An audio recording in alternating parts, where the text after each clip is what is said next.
It's that time again, time for another solo flawless guide for the new dungeon. While a solo flawless or even just a solo is not required for the Forerunner title, completing the entire dungeon alone without a single death will get you this really slick looking emblem. If you plan on attempting this, I would not be any lower than 1060 power, and that includes the artifact bonus. Here are all of the mods I used. If you end up using any, I would recommend, at the very least, the resist mods and the taken mods. I used one concussive dampener mod to reduce incoming area of effect damage like the fire from the knights, 2 major resist mods because the knights are the biggest threat, and after stacking 2 you get diminishing returns. A taken armaments mod to give you heavy on demand, a taken barrier mod to give you more damage resistance, and the oppressive darkness mod from the last column of the artifact to give you a huge damage buff. The concussive dampener and resist mods can go on any armor piece in the first slot for just 1 energy, but you'll need last wish armor to equip the taken mods. You can also use hive barrier, as that stacks with taken barrier when dealing with taken enemies that are both taken and hive, but personally I didn't feel that I needed it. As for subclasses and exotics, here's what I personally used, but feel free to use whatever you're comfortable with. On Hunter, I ran Top Tree Night Stalker the entire time and used the 6 Coyote exotic chest piece for the extra dodge ability. 6 Coyote also works with the Bottom Tree Night Stalker subclass, although personally I didn't like having to dodge near enemies to get my smoke back, so instead I just made sure I had pretty high mobility to reduce my dodge cooldown. Wormhusk Crown wouldn't be bad for this either. For Titan, I ran Top Tree Sentinel the entire time, and during the Wasteland section I equipped Actium War Rig, which came in handy during the cube encounter as well. You could also use Bottom Tree Sunbreaker with Hollowfire Heart for fast ability recharge and grenades that heal you on kill, although I wouldn't recommend that during a damage phase. And for my Warlock, I went back and forth between Well of Radiance and Bottom Tree Voidwalker. With Well of Radiance, you can pull off the sword strategy for both the first and final boss, but at least for the final boss, I found that you can basically match the damage of it by using Oppressive Darkness, Nova Bomb, and a grenade launcher. I also felt safer in the first part of the final encounter because of Devour. As you can tell by the title, I will not be using any pinnacle weapons or raid exotics in this run, so everything that I'm using should be pretty accessible. If you're looking for just the smoothest possible run, the easiest run you can have, nothing is going to come close to how broken Mountaintop, Recluse, and Anarchy are. That combo, or even just Anarchy alone, will carry you so heavily in the final fight, it'll be so much easier. Even though I won't be using them, I would absolutely recommend you use them if you have them. First off, your best friend in this dungeon is going to be Witherhoard. Witherhoard is basically a mini Anarchy in the sense that you can stick the blight to an enemy and over time it will continue damaging them until it kills them. It's also good for ad control because of the wide area of damage it creates, and it holds a ton of ammo. This is pretty much the only gun you need to use in the entirety of the first encounter, since the knights pretty much stay in their zones and the thrall are no big deal. As soon as you're launched into third person, you can then jump and hit the melee button to launch yourself forward, which can really come in handy for getting across a space or out of a danger zone quickly. There's not a whole lot of tips I can give for the first tunnel section, except that there is a way to skip all of it on every class. Check the links in the description to find out how. For the first encounter and throughout much of the dungeon, with Witherhoard in my first slot, I ran either Death Adder, which can roll with Feeding Frenzy and Dragonfly, or a hand cannon that also had Dragonfly on it. My personal favorite is Nation of Beasts, but you can also get a pretty good subsistence Dragonfly roll on Nature of the Beast, which is dropping this season. And for all classes, I chose to run Dark Drinker 2.0, the Fallen Guillotine Sword, in my heavy, because it's the next best weapon for high solo damage right behind Anarchy, and I'll expand on how that works in a little bit. As we move through each encounter, I'll also talk briefly about which weapons I used or switched to, although my loadout doesn't change that drastically. During the Heaven Hell encounter, when the enemies first spawn in, I try and prioritize clearing the Scions first, and sometimes that means just getting rid of some knights to do that. If you want, and sometimes I do this, you can just toss a bunch of blights out all over the map to clear everything, and just pick up whatever motes drop. It's extremely easy to avoid the boss's attack in this encounter, and you can almost always slide right past him, literally brushing shoulder to shoulder, and because he doesn't have a stomp mechanic, it's rare that you're actually going to die to the boss, so don't be afraid to collect motes if they drop right next to him. If the boss does end up launching you with his shield, quickly switch to your sword and then slice your way back to the platform. It usually can save you. Even though I ran Witherhorn most of the time, I also tried out Risk Runner, which is a pretty good alternative. The Scions that spawn shoot arc damage at you, and the boss is a Phalanx, which also shoots arc, so Risk Runner's perk and Protective Shield will constantly be activating to give you some extra damage resistance. Usually when running Risk Runner, I would also run a full auto shotgun in my first slot, something like Threat Level with Trench Barrel to help kill the Knights. For damage phase, using the sword is only really risky on a Hunter, but you do have invisibility and tether if things get really bad. I would recommend using your Oppressive Darkness grenade first and then saving tether for when the goblins spawn in, because it can stop them from shielding the boss for a little bit. Titans have their Ward of Dawn bubble, and Warlocks actually get to take advantage of what I guess is a bug where Well of Radiance prevents the boss from going immune from the goblins' tethers. Either the goblins are going to tether the boss but he'll still be damageable, or they won't even tether at all.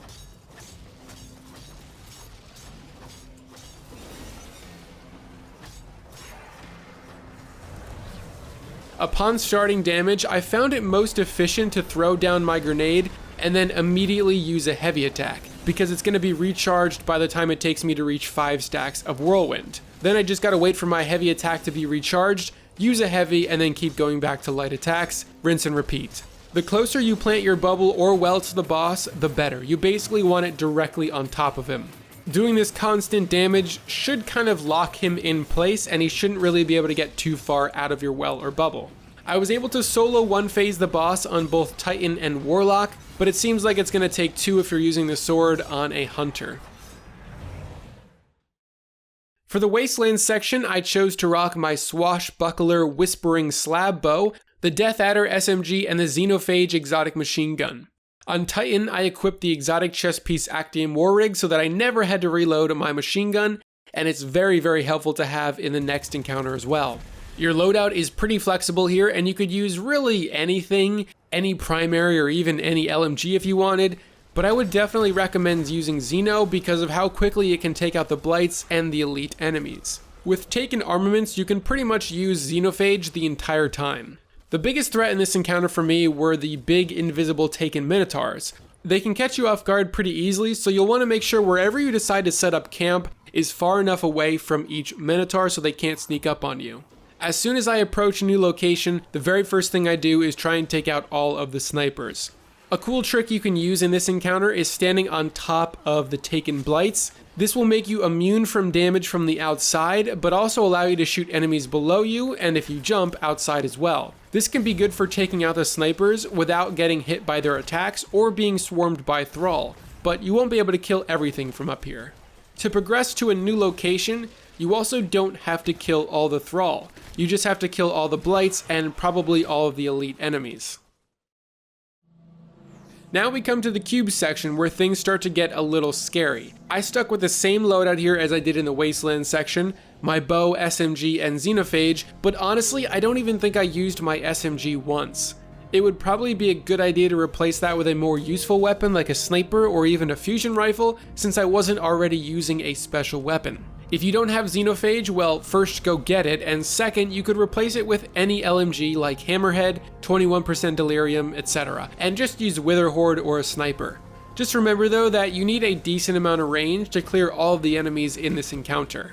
Something I didn't mention in my original guide is that killing the Hobgoblin snipers up top is the trigger for spawning in the Knights, and I believe that killing the Knights will also respawn the Hobgoblins. So using that information, I first cleared out all of the Acolytes and their eyes, and then I killed both Hobgoblins at the same time, which caused both Knights to appear and allowed me to use Xenophage to quickly kill both of them and get my full stack of motes. Killing both the Hobgoblin snipers meant I was free to position myself around the encounter space without worrying about getting sniped. If you're on a Hunter, I found it can be pretty helpful to dodge before picking up the final few motes, letting you run to the dunk spot, mostly invisible. But on other classes, if you jump and melee, you should be able to get yourself over to the dunk spot pretty quickly. As soon as you dunk, it's going to take about 5 or so seconds for the Hobgoblin snipers to despawn, so just hide until they do. Now, one of the most useful tricks you can use in this entire dungeon is in this encounter, and it's being able to teleport yourself to the next room without standing in the middle platform at all. As soon as you dunk the motes, run to the middle, but just quickly touch the corner of the middle plate and then run back to cover. When you do this solo, the game thinks that you're standing on the middle plate because you touched it, but since you were only there for a second, you can run away and hide from the enemies, and the game will automatically teleport you to the next area. This trick is a lifesaver if you're playing a class that doesn't have invisibility, and will make going from room to room very safe. Whenever you land in a new room, first find where the spark of light is, but second, pay attention to where the enemies are spawning in. It's going to be safest to go to the opposite side of the room where the enemies are spawning in at, and you can tell where they're going to be by their darkness spawn animation.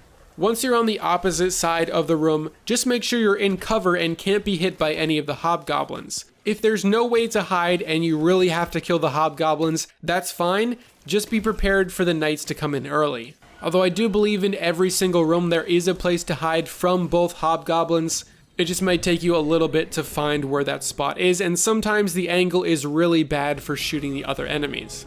The final two bosses of the cube encounter really aren't that difficult at all. Just run to the opposite side of the room, shoot down the Axion dart attacks they send at you, and make sure you have some ammo in your Xenophage to get rid of them quickly.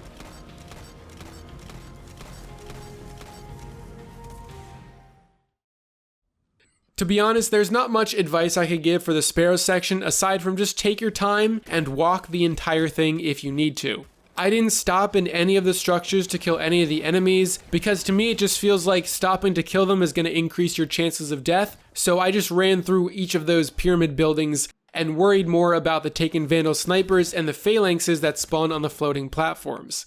I took out all the snipers just to make sure that I wouldn't get shot in the back. I'd recommend taking the shorter way and skipping the secret chest, but that's just me. And for the final boss encounter, we come to the Kell Echo boss. Just like the rest of the dungeon, hunters have the easiest time surviving the enemies because of their invisibility, but the most difficult time during the damage phases. While titans and warlocks can take advantage of the falling guillotine sword if they wish, hunters, I would recommend going with a grenade launcher or even a rocket launcher with cluster bombs. I chose to run the Love and Death grenade launcher, which has spike nades and full court. However, any grenade launcher with spike nades will be fine. And even though I'm not using any Pinnacles in this, Wendigo is a good choice for anyone who has it because you can take advantage of its blinding grenades perk, which can be extremely useful for stunning knights and stunning the ogres. I didn't use any special exotics for any of the classes except for the 6 Coyote on Hunter, but things like Ophidian Aspects or Transversive Steps wouldn't be a bad idea for Warlock users. Again, you can use anything you're comfortable with, there's probably some other good options I'm forgetting on Titan, but I didn't see it as a necessity to run an exotic on Titans or Warlocks.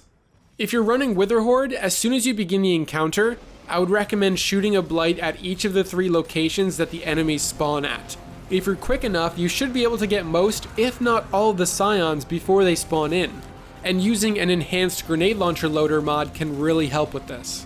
You can also do this same thing to the knights when they respawn to start them off weaker than usual.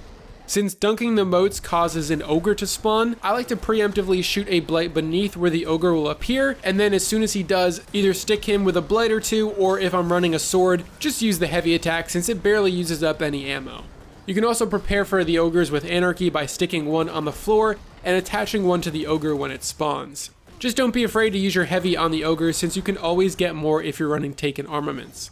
If there's not too many enemies around, as soon as you dunk the last group of moats, you can immediately run to the center to be teleported so that you don't even have to deal with the last ogre.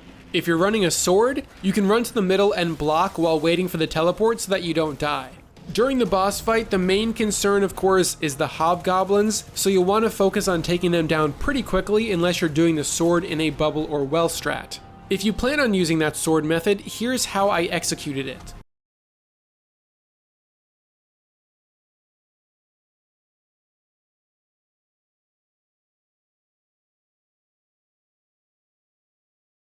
If you don't do enough sustained damage to the boss, he's going to throw his blight attack and you'll be sent backwards, losing out on damage.